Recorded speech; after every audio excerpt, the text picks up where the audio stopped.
প্রিয় ভাই সব, আল্লাহ রাব্বুল আলামিন নারীর অধিকার দিয়েছে, কোরআন দিয়েছে, হাদিস দিয়েছে। বুক ভরে বলেন আলহামদুলিল্লাহ।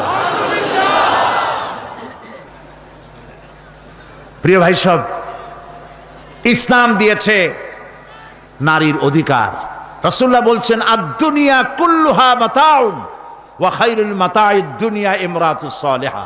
এই পৃথিবীর সব কিছু হলো সম্পদ, তার মধ্যে শ্রেষ্ঠ সম্পদ হচ্ছে সালেহা, নেককারিনী, সতীসাধ্যী নারী। আলহামদুলিল্লাহ বলে।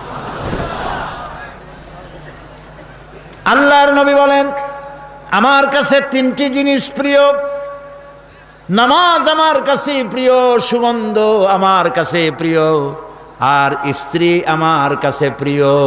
সুবহানাল্লাহ। এই তিনটি জিনিস আমার কাছে প্রিয়। আপনার স্ত্রীকে আপনি তো এই জন্য তাকে সম্মান করবেন, ভালোবাসবেন, অনেক কারণ আছে। একটা কারণ তো এই, যেই রাস্তা দিয়ে আপনি জাহান্নামে যেতেন সেই রাস্তায় আপনার স্ত্রী প্রহরীর মতো রাত দিন দাঁড়িয়ে আছে, সেখানে ব্যাখ্যা দেওয়ার কোনো প্রয়োজন নেই। সুতরাং আপনার স্ত্রীকে আপনি ভালোবাসবেন এবং তাকে আপনি সম্মান দিবেন। ইসলাম নারীকে অর্থনৈতিক অধিকার দিয়েছে, বলেছে ফাতুহুন্না উজুরাহুন্না ফরিদা, ফরজরূপী দায়িত্ব হিসাবে মহারণার টাকা আদায় করে দাও।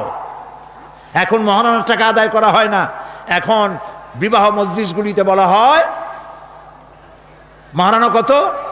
মহারণা হচ্ছে 21,21,101 টাকা, 11,11,101 টাকা। একটা 1 টাকা থাকা লাগবে।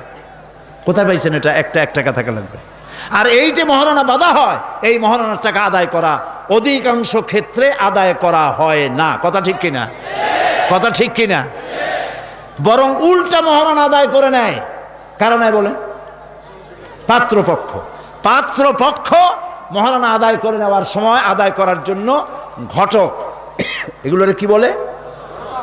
ঘটক। কোন কোন এলাকায় এদেরকে উচ্চ নাক বলা হয়।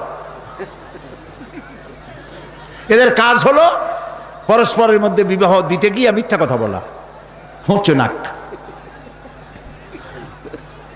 তো এরা বলে যে অমুকের ছেলে অমুকের মেয়ের বিবাহ হবে, ছেলেকে দিতে হবে কি? ছেলেকে দিতে হবে ল্যান্ড ক্রুইজার, ছেলেকে দিতে হবে গুলশানে বাড়ি, 10 লক্ষ টাকা ক্যাশ, মঙ্গল গ্রহে অফিস।